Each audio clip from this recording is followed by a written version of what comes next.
Former chairperson of the DA in Gauteng, John Moodey, has joined Herman Mashaba's ActionSA party. The announcement was made by Mashaba during a media briefing in Sandton this morning.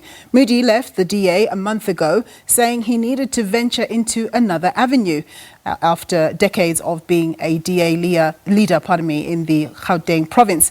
Herman Mashaba says they have decided after their first national leadership team to contest the local government elections in other provinces and not only in Gauteng. He also announced that there are newly appointed 3 provincial chairpersons of ActionSA. All right, we'll have more news for you after a short break. Do join us then.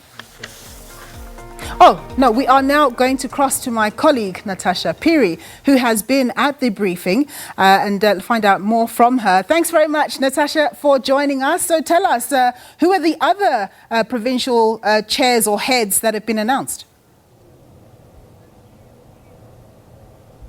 Thank you so much for having me, Nompu. Well, Dr. Makosi Khoza has been appointed as the chairperson of ActionSA in KZN and Feki Mentor in the Western Cape, and of course John Moodey here in Gauteng. But also another member that's been announced who has actually joined ActionSA is Advocate Gillian Benson. Now, some people might remember her for actually criticizing President Cyril Ramaphosa in his handling, or the government in his handling of the lockdown. But we also have other issues that we actually briefed on, such as the issue of the IEC rejecting the application there of ActionSA to become a political party or to be registered as a political party. But joining me right now is the president of ActionSA, Mr. Mashaba, who will actually talk to us more on this issue. Thank you so much for joining us on SABC. So, Mr. Mashaba, first and foremost, let's just actually talk about the issue of John Moodey. I mean, he left the DA about a month ago. He was the leader of the DA in Gauteng, and now he's been appointed as the leader of ActionSA in Gauteng. You know, obviously, I think for me, it's John's joining us. Those events, I really regard them to be God-given opportunities. You know, I had the privilege of working with John during the campaign in 2016, very closely with him as the regional chairperson of the DA, and got to really know him closely. And when I learned of his departure from the DA, I think a few days later, I invited him to my house for a cup of tea. And I could not believe that he had other options. But I said, John, our country's in trouble. Whatever you're going to do outside saving this country politically, this country is going to collapse. And I'm really pleased with him having accepted this huge responsibility, because what we've embarked upon is not a child's play. This is one of the most difficult jobs anyone can do, because our country's economy, it's almost in a deep hole. The political system is failing our people. The level of corruption has been taken to another level. Our school system is failing. So the interventions are massive. Additional 2.2 million South Africans lost their jobs. Since COVID, we're expecting to lose another 4 million by end of this year. I'm nervous, but at the same time, that's why we've got to really move very quickly. Mr. Mashaba, another issue that's made headlines from last week is the issue around the IEC. On last week Tuesday, they informed you that they rejected your application to be registered as a political party, citing that your logo bears a South African flag and is similar to the logo of Party of Action.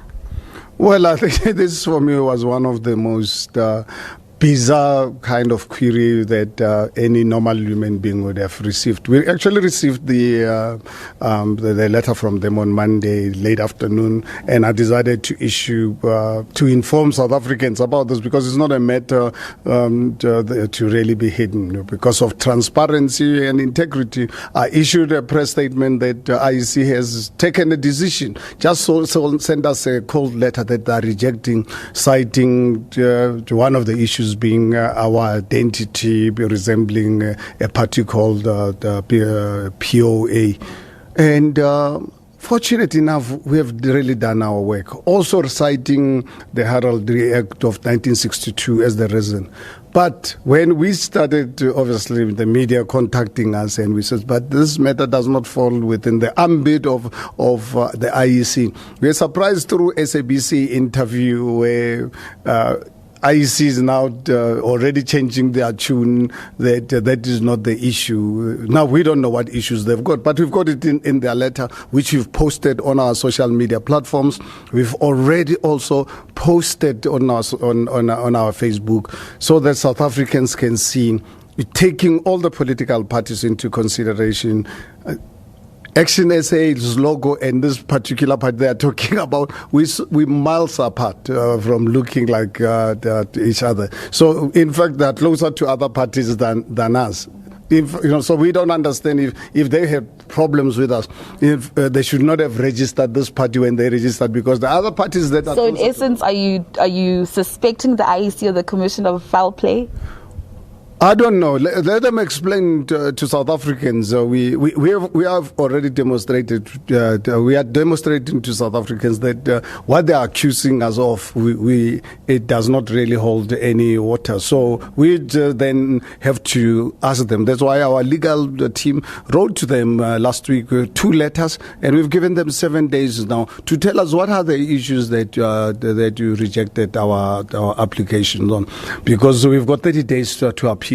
And we don't have time on our side. We've got almost 100,000 volunteers on the ground working. They need the direction. And we are saying to our volunteers, go ahead, no chances that we can ever really be rejected on the basis of what IEC has presented. Perhaps they might bring in the new stuff, which will be a surprise that they've taken an irrational, illegal decision for rejecting our logo. I mean, the by-elections are coming up on the 11th of November this year. What bearing does this now have? You also have the local government elections taking place next year, and I assume you want to, like you just said, start working now on the ground with your volunteers. What bearing does this now have, the IEC's decision on ActionSA's campaign trail? Yeah, well, absolutely. They will delay us because we've taken a decision during this weekend's strategic session that we must pick up 1 or 2 by-elections, because we want to demonstrate to South Africans the power of voting. We're going to be running primaries. No public representative of ActionSA will be decided by us behind closed doors. We want the communities to decide who becomes the ward councillor for their own area. So we thought what we can do is we can practically demonstrate to our people by picking 1 or 2 by-elections, because for any of our councillor candidate, they are not going to be elected by us. They're going to be elected by people. Our people are registering, and we are not going to stop that. But we need to be registered officially as a political party. So we are not going to allow the IEC to really delay this process. If obviously they don't come back to us on time, we will apply to the courts, because this is a huge constitutional infringement of our rights. I mean, another issue that you spoke on is the issue of corruption. We've been seeing a number of arrests from last week, people being arrested on corruption and fraud-related charges.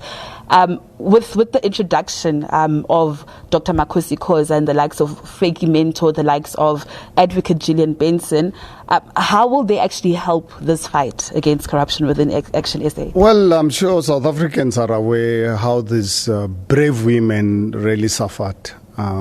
Because of their bravery, because of their moral standing in society, when they said, not in our name. They were prepared to challenge the ANC corruption. It's not in our name. And they paid a heavy price.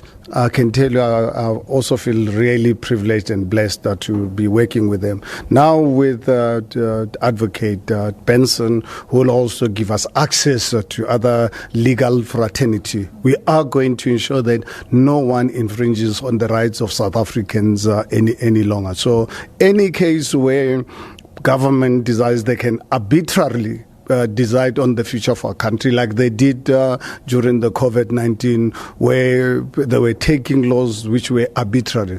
Look at some of the statements. They're already talking about postponing the 2021 elections to 2024. What kind of nonsense? We're not going to let that happen, because I think it'll be completely outside the law. We want to send a signal to them that they can decide how often they have elections at Luthuli House, but not national issues. It is the Constitution that prescribes how and often elections must be held. So 2021 elections are going to happen.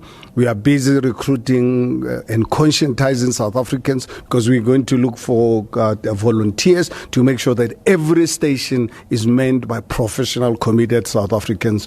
We are going to work very closely with the IEC. We hope they're going to really work with us with honesty and integrity, so that if there are issues, we must pick them up before the time. This is not going to be another Zimbabwe where election results are stolen. It's not going to happen in South Africa. So we are putting measures in place that we protect this country for the future of our children. Just briefly, one of the main tenets of ActionSA, I mean, you've said and you've spoken about the issue of hard diplomacy. You had said you want to crack down on people who come into the country illegally, but you've also said you're not xenophobic as well. Yeah, I think South Africa is a sovereign state with borders, and we've got also a constitutional framework that is very clear around immigration.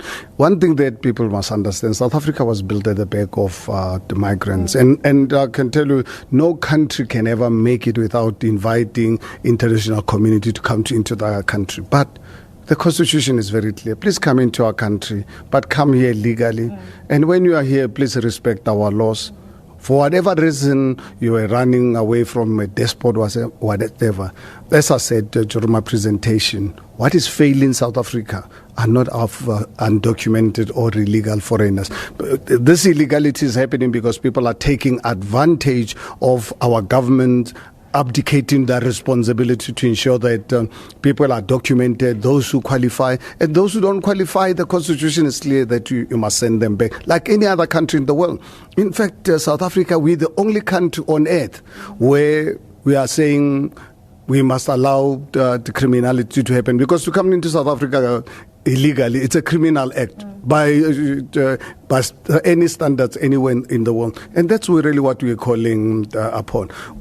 What the problem is, and I want to repeat this, the problem is the South African government inaction and abdication of their responsibility, the corruption within Home Affairs. We know of the particular case, a prominent one, of the Gupta's family. You remember how they got South African citizenship.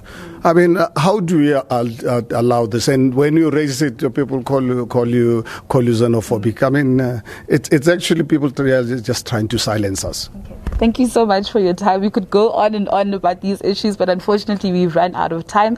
Of course, Nompu, that was the president of ActionSA, Mr. Herman Mashaba, just talking to us on a number of issues.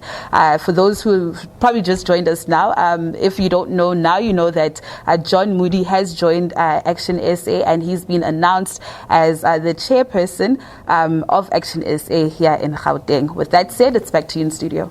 Thanks very much, Natasha, for that report. We're going to